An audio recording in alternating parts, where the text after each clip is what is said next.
마가복음 9장 23절에서 29절까지 말씀 가지고 성도는 무엇으로 사는가라는 제목으로 말씀 나누도록 하겠습니다. 러시아의 문호인 톨스토이가 쓴 그 책들이 많이 있는데 그 중에 단편집들을 모아놓은 것이 사람은 무엇으로 사는가라는 제목이 있습니다. 사람은 무엇으로 사는가. 그 줄거리는 이렇습니다. 구두 수송공인 시몬이 여러 가지 삶에 어려움이 있습니다. 가서 외상을 하려고 해도 사람들이 외상도 안 받아주고, 그러니까 물질의 어려움이 있는 거죠. 삶에 불평이 있습니다. 그런데 그런던 중 어느 날 교회 앞에 쓰러져 있는 노숙자를 만나게 됩니다. 그래서 그 노숙자를 집에서 데려다 그를 케어하고 그를 먹이고 입히고 함께 생활하게 되죠. 그 노숙자 이름이 미하일인데, 그 미하일이 도움을 받았으니까 도와줘야 되지 않겠습니까? 그러니까 구두 수송공인 시몬과 함께 구두를 만들고 수선을 하기를 시작합니다. 그런데 오랫동안 구두를 만들었던 시몬보다 온 지 얼마 안 된 미하일이 더 구두를 잘 만드는 거예요.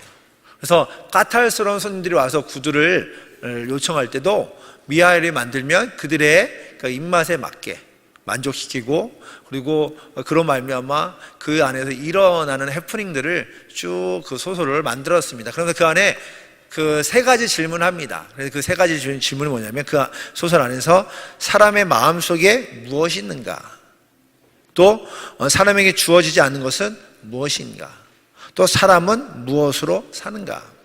그러니까 여러 가지 이야기를 해요. 그러면 그 안에 정답은 결국 톨스토이를 통해서 사람에게 필요한 것, 사람은 무엇으로 사는가 할 때 사람은 사랑으로 산다로 결론을 내립니다.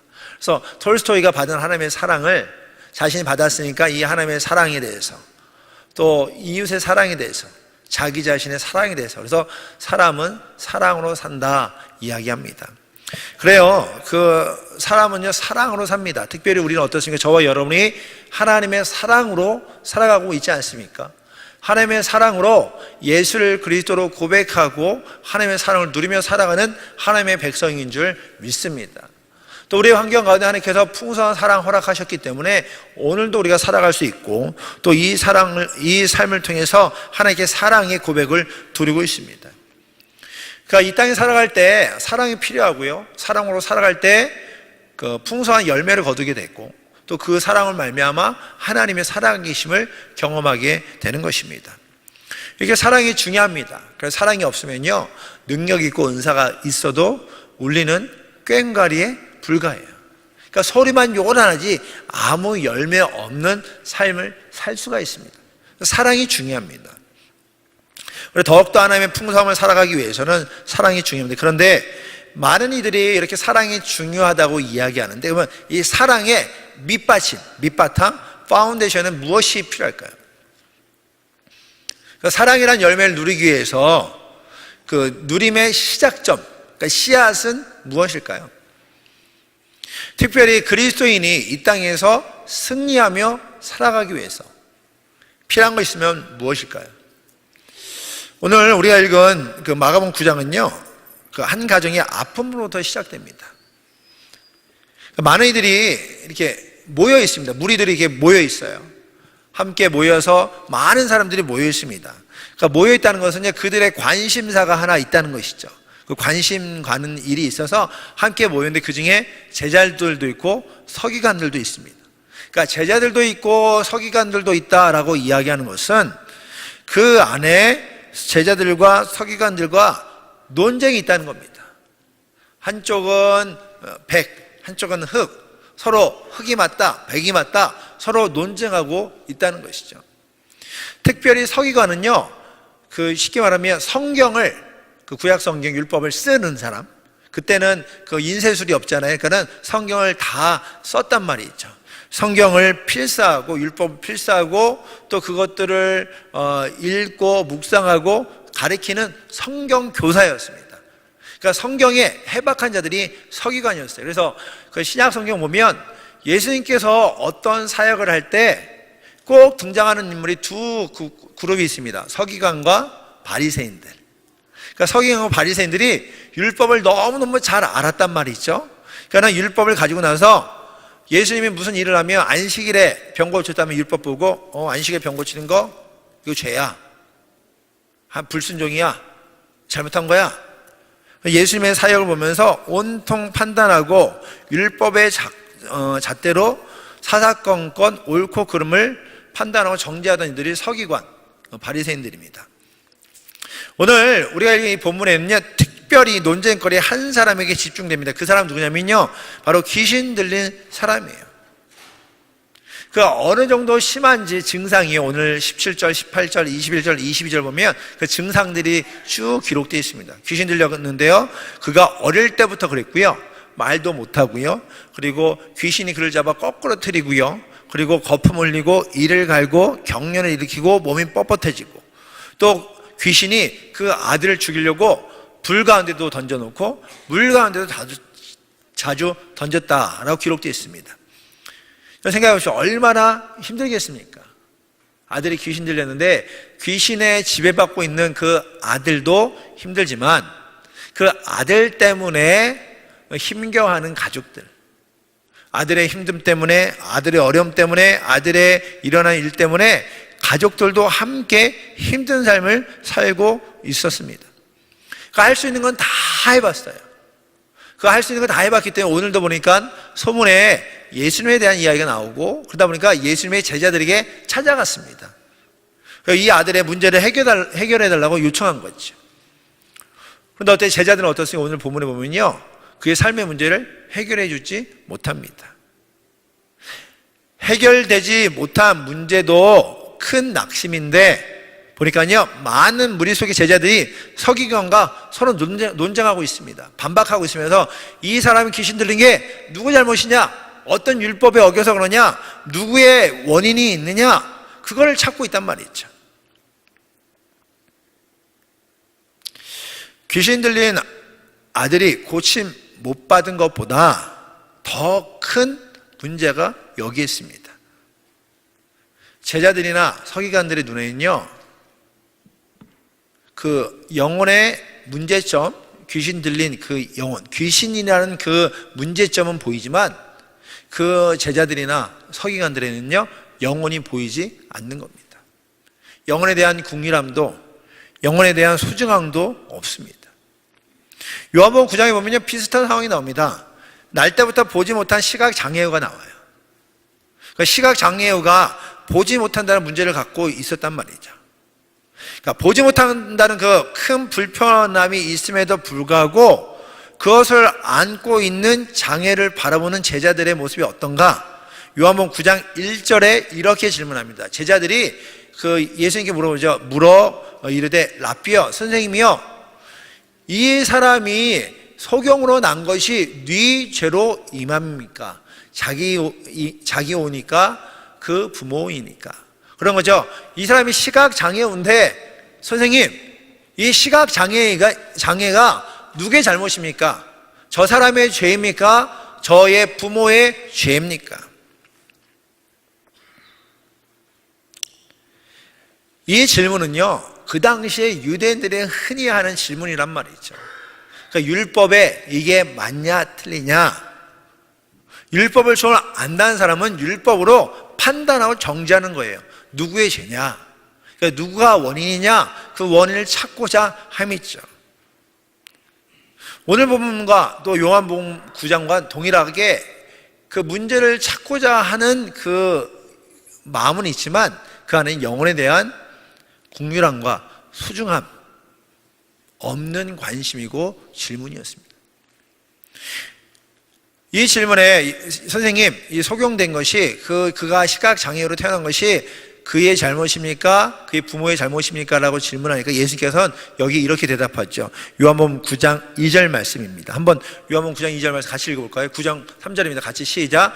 예수께서 대답하시되 이 사람이나 그 부모의 죄가 범한 것이 아니라 그에게서 하나님의 하신 일을 나타내고자 하심이라. 아멘. 그 제자들이 어떻게 질문했습니까? 자기의 죄입니까? 그의 부모의 죄입니까? 그러면은 예수님께서 저 사람 죄야, 부모의 죄야, 이해하면 더 쉬운데 예수님께서 말씀하시죠. 저 사람의 죄도 그의 부모의 죄도 아니다. 그를 통해서 하나님이 하시는 일을 나타내고자 함이라. 아멘. 그러니까 예수님이 어떻습니까? 문제만 보지를 않습니다. 지금 문제, 시각장애우 또는 귀신 들림, 그 문제를 보는 것이 아니라 그것을 뛰어넘어 하나님의 하심을 기대하고 있는 것이죠. 우리의 삶도 마찬가지입니다. 우리의 삶 가운데 누구든지 문제가 있기 마련이에요. 누구든지 아픔이 있기 마련입니다. 그 문제와 아픔이 우리를 성장시키는 기회가 될 수도 있죠. 그래서 어릴 때 자녀들을 키울 때 어떻습니까? 자녀들이 아프면 뭐라고 이야기하죠? 크려고 아픈다. 그 얘기하죠. 얘 크려고 아픈 거야. 아이들한테만 아프면 너 크려고 아픈 거야. 그러면 아이들이 아프다고 내가 크려고 아프나 보다. 그러면 또 나중에 보면 아픈 것이 나오면 애들이 부쩍 커 있단 말이 있죠. 그렇게 우리의 삶의 문제가 우리를 성장시키는 기회가 될 수도 있습니다. 그런데 대다수의 삶의 어려움이 우리를 낙심시키고 자유하지 못하게 만들고 하나님께서 주신 은혜를 누리지 못하는 방해물이 된단 말입니다. 그래서 우리는 문제를 해결하려고 막 여러 가지 방법을 쓰죠. 그래서 때로는 나보다 좀 더 나은 사람들에게 가서 도움을 요청하죠.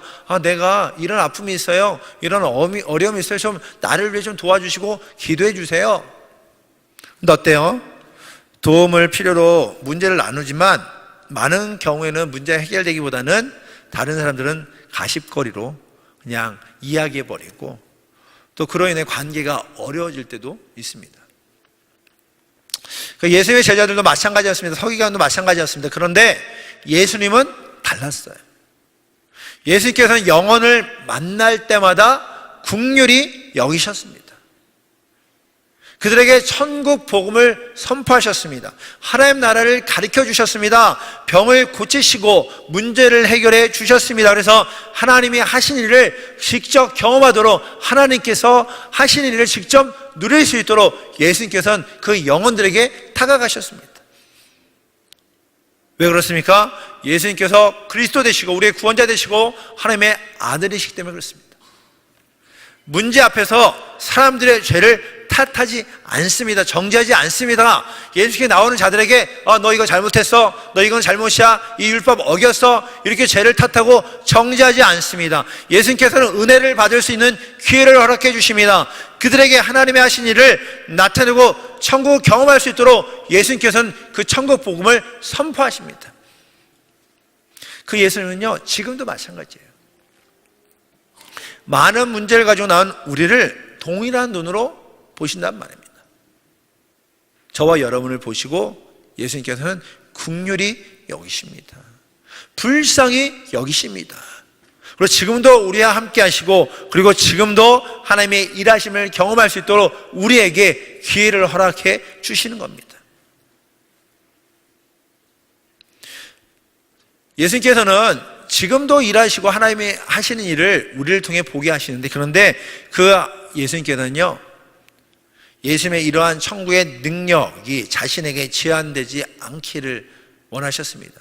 예수님께 딱 제한돼서 나에게만 있는 능력, 나한테만 와라, 내가 너를 고쳐주겠다, 너희들 치료해주겠다, 나한테만 와야 천국을 누릴 수 있다라고 하지 아니하시고 예수님께서는요 제자를 세우시고 동일한 천국의 능력을 허락해 주셨어요. 그래서 마가복음 3장 13절에 15절에 이렇게 기록되어 있습니다. 한번 볼까요?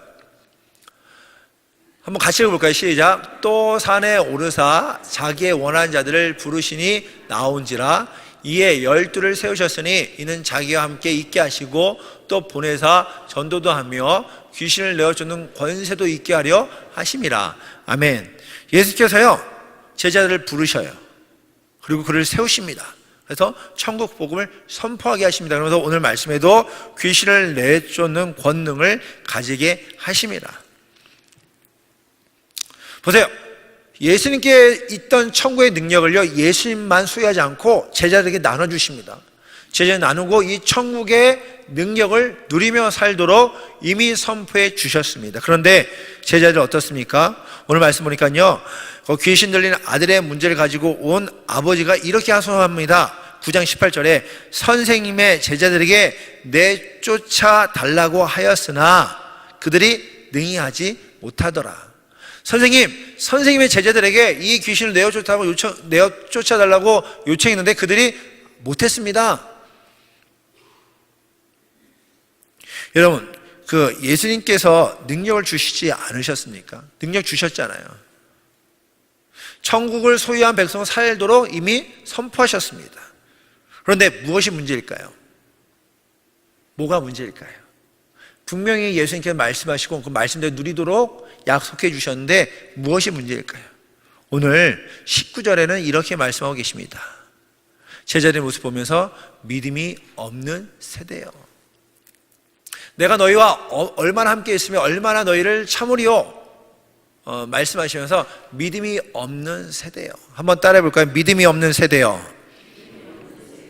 예수님의 제자들을 보시면서 믿음이 없는 세대요 하고 책망하십니다. 여러분, 배도 버리고요, 그물도 버리고요, 직업도 버리고요, 부모도 버리고 가족도 버리고 예수님을 따랐습니다. 그 정도면 믿음 있는 거 아닙니까? 믿음이 있으니까 그 정도 하지 않습니까? 그런데 정작 문제 앞에서, 어려움 앞에서는 아무런 능력 없는 무능력한 제자를 보시면서 예수님 말씀하십니다. 믿음이 없는 세대요.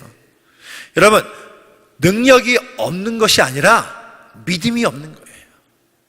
능력이 없는 것이 아니라 믿음이 없는 것이 문제인 것이죠. 현대 그리스도인의 문제가 어디 있습니까? 말씀 모릅니까? 성경도 있고요, 설교도 많이 듣고요, 인터넷에 전 세계의 설교를 다 들을 수 있는 시대가 되었습니다. 하루 종일 말씀을 들을 수 있습니다. 뭐 열심히 없습니까? 이건 어때요? 열심히 예배 나오고 교회 공동체를 위해서 하나님의 일하심에 물씬 양면으로 열심히 헌신합니다. 그런데 삶을 조금만 들여다보면요, 능력 없는 삶을 살아간단 말이죠. 무능력한 그리스도인의 모습을 가지고 있단 말입니다.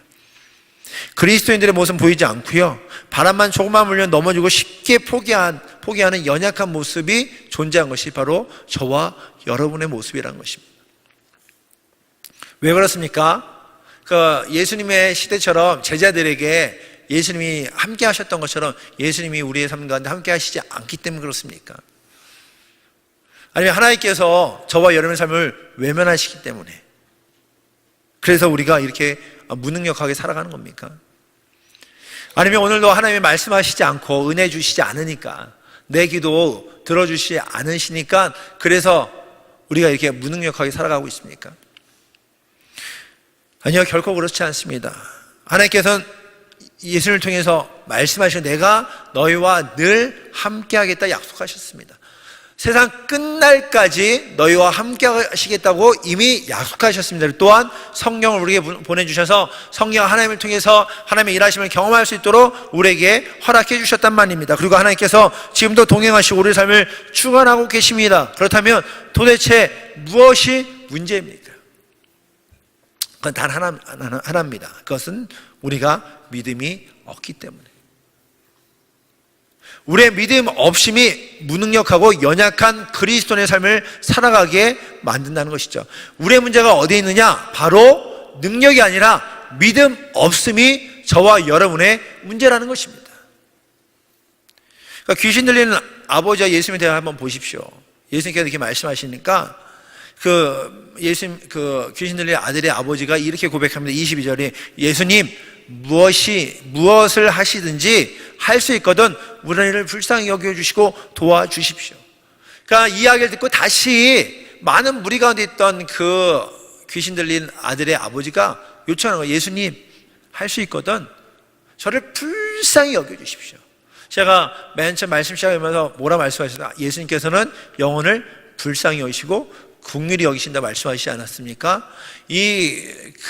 귀신 들린 아들의 아버지 동일하게 나옵니다. 나를 불쌍히 여기시고 우리를 불쌍히 여겨 주십시오. 연약한 자신의 모습을 솔직히 내어놓으며 하실 수 있거든 불쌍히 여겨달라고 간구하고 있습니다. 이건 우리의 삶도 마찬가지예요. 우리가 문제가 있을 때, 아픔이 있을 때, 연약함이 있을 때 이 귀신 들린 아들의 아버지처럼 주님께 나와서 주님, 하실 수 있거든 나를 불쌍히 여겨주십시오. 나의 문제를 불쌍히 여겨주십시오. 나의 연약함을 불쌍히 여겨주십시오. 나의 아픔을 불쌍히 여겨주십시오. 솔직하게 주님 앞에 내놓을 때에 그 가운데 하나님의 긍휼하심과 자비하심을 경험하게 되는 것입니다. 귀신 들린 아들의 아버지가 이렇게 이야기하니까 예수님께서 이렇게 말씀하십니다. 23절 말씀입니다. 한번 23절 말씀 한번 같이 읽어볼까요? 시작. 예수께서 이르시되 할 수 있거든이 무슨 말이냐? 믿는 자에게는 능치 못할 일이 없느니라 하시니. 아멘. 할 수 있거든이 무슨 말이냐? 믿는 자에게 능치 못할 일이 없느니라. 이 귀신 들린 아들의 아버지는요, 정말 체면 불구하고 주 앞에 나왔습니다. 그리고 도와달라고 도우심을 구합니다. 근데 예수님께서 이렇게 말씀하세요. 할 수 있거든 무슨 말이냐? 믿는 자에게 능치 못할 일이 없다. 이거는 예수님께서 우리에게도 말씀하십니다. 예수를 그리스도로 고백하는 성도임에도 불구하고 그렇게 살아가지 못하는 우리에게 말씀하십니다. 삶의 문제 앞에서 흔들리고 넘어진 우리에게 꼭 필요한 것을 말씀하고 계십니다. 예수님의 제자로 예수님의 사명을 이루어드리며 살아감에도 불구하고 그렇게 살지 못하는 우리에게 말씀하십니다. 할 수 있거든이 무슨 말이냐? 믿는 자에게 능치 못할 일이 없느니라. 믿는 자에게 능치 못할 일이 없다 말씀하십니다. 그렇습니다. 우리에게 필요한 것이 바로 여기에 있습니다. 바로 하나님을 우리의 아버지로 믿는 믿음입니다. 우리에게 필요한 것이 여기에 있습니다. 예수님을 나의 구원자로 믿는 믿음입니다. 우리에게 필요한 것이 여기에 있습니다. 성령 하나님이 우리의 삶 가운데 함께 하시고 주관한다는 믿음입니다. 믿음이 있을 때 역사가 나타나는 거예요. 그래서 잘 알고 있는 히브리서 11장 6절 말씀에 어떻게 기록되어 있습니까? 믿음이 없이는 하나님을 기쁘시게 못하나니. 한번 같이 읽어볼까요? 시작. 믿음이 없이는 하나님을 기쁘시게 못하나니 하나님께 나아가는 자는 반드시 그가 계신 것과 또한 그가 자기를 찾는 자에게 상 주시는 이심을 믿어야 할지니라. 아멘. 믿음이 없이는 하나님을 기쁘시게 못하는. 다시 말하면 믿음이 있으면, 믿으면 하나님을 기쁘시게 할 수 있다. 믿는 자들이 하나님을 기쁘시게 할 수 있다. 할 수 있거든 무슨 말이냐? 믿는 자에게 능치 못할 힘이 없다 말씀하십니다. 여러분, 믿음이 바라는 것들의 실상이 보지 못하는 것들의 증거입니다. 믿음이 없이는 하나님의 일하심을 경험할 수가 없습니다. 다시 말하면 믿으면 하나님의 일하심을 경험하게 되는 것입니다. 믿을 때 하나님께서 역사하시는 것입니다. 믿을 때 하나님이 우리의 삶 가운데 함께 하심을 경험하게 되는 것입니다. 히브리서 11장을 보십시오. 거기 보면 성경에 신앙의 선배들이 많이 나와 있습니다. 우리가 잘 알고 있는 이들, 아벨, 에녹, 노아, 아브람, 사라, 야곱, 요셉, 또 모세, 기생 라합, 또 기드온, 바락, 삼손, 입다, 다윗, 사무엘, 이들의 이름이 쭉 열거하고 있는데 히브리서 11장에 그 이들의 선배들의 이름을 쭉 열거하면서 열거한 이유를 이야기하였습니다. 왜 열거하고 있느냐? 이유는 단 한 가지입니다. 그들이 믿음으로 살았기 때문입니다.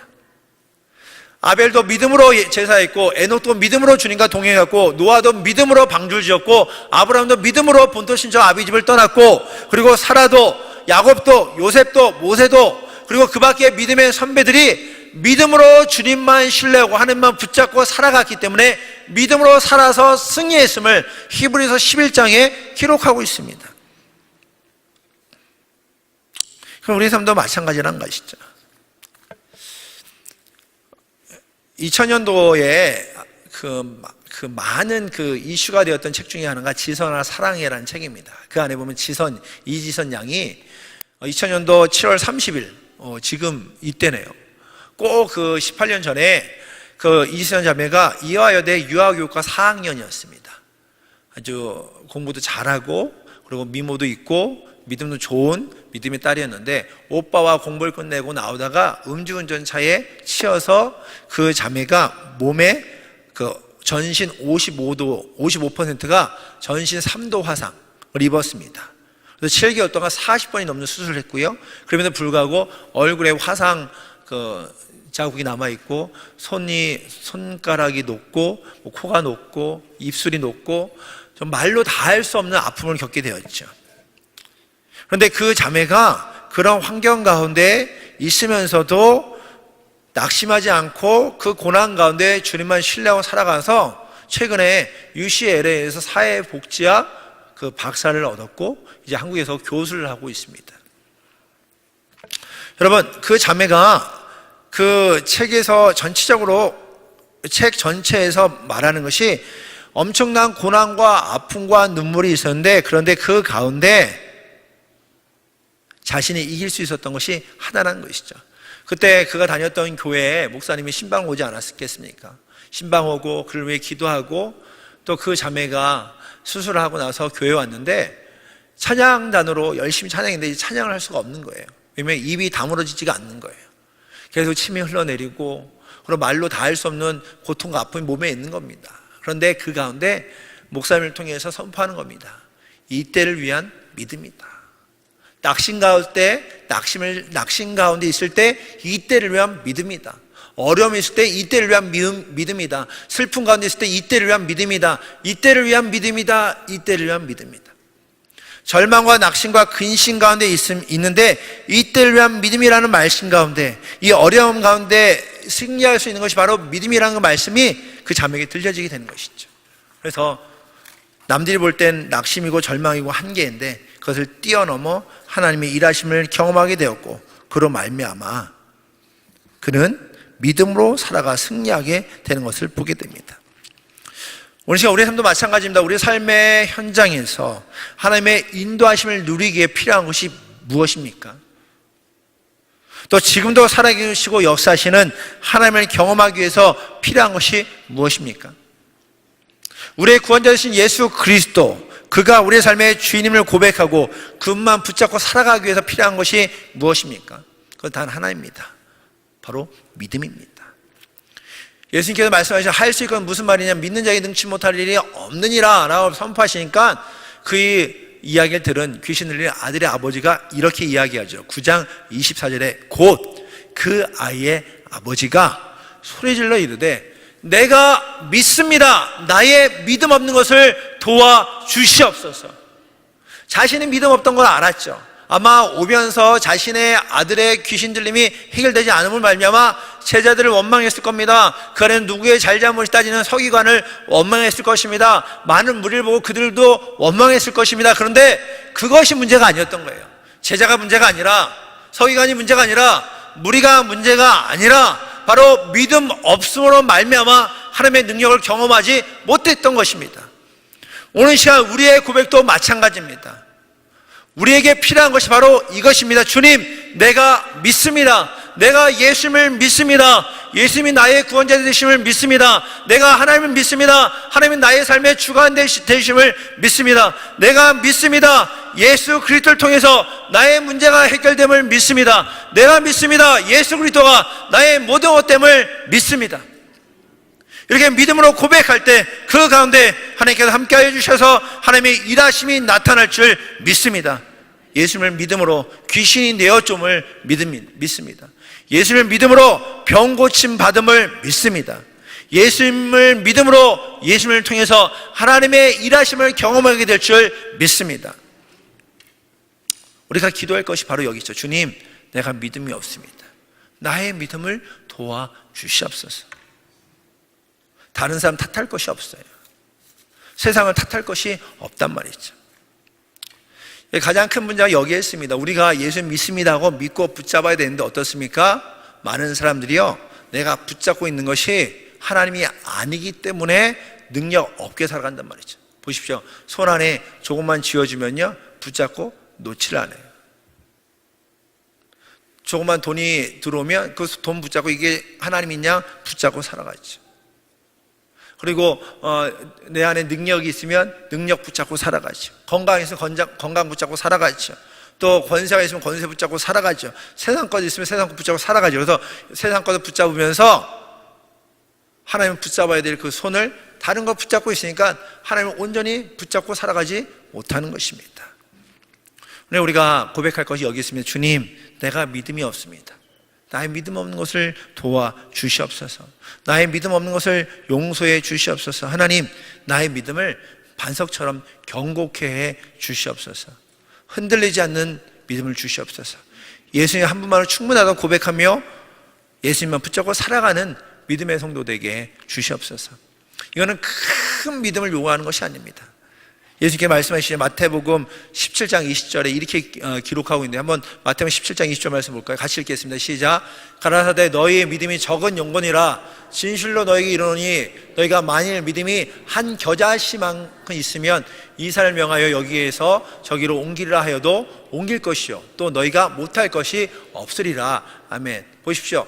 겨자씨만큼만 있으면 이 손에요 쥐어지지 않을 만한 조그만 거예요. 근데 그 믿음만 있어도 못할 것이 없느니라. 사랑하는 여러분, 우리가 살아가는 방법이 어디에 있습니까? 바로 여기 있습니다. 성도는 무엇으로 삽니까? 사랑보다 먼저 믿음으로 사는 겁니다. 믿음으로 살아갈 때 승리하게 되는 것입니다. 다른 거 붙잡으려고 발버둥 치지 마십시오. 이 땅에 어떤 것도 우리의 참된 능력이 될 수가 없습니다. 저와 여러분은 온전히 한 분 예수 그리스도만 붙잡으면 됩니다. 그분 붙잡고 믿음으로 살아갈 때 승리할 줄 믿습니다. 한 주간 어떻게 살아가겠습니까? 바라기는 정말 하나님만 붙잡고 예수 그리스도만 붙잡고 성령님만 붙잡고 믿음으로 승리하는 우리 모두가 되기를 주의 이름으로 축복합니다. 지난주 금요일날 찬양을 하다가 이 찬양 가운데 큰 은혜가 되었습니다. 전능하신 나의 주 하나님은 능치 못할 일이 전혀 없네. 그래, 전능하신 나의 주 하나님은 능치 못할 일이 전혀 없으십니다. 다 하실 수 있다는 것이죠. 우리의 간구도 우리의 기도도 우리의 생각도 모든 것을 들어주신 분이 우리 하나님인 줄 믿습니다. 오늘 한번 이 찬양하고 우리의 삶 가운데 믿음 없는 것을 용서해달라고, 지금 나에게 경과 믿음을 허락해달라고 우리 함께 찬양하고 기도하는 시간 잠깐 갖도록 하겠습니다.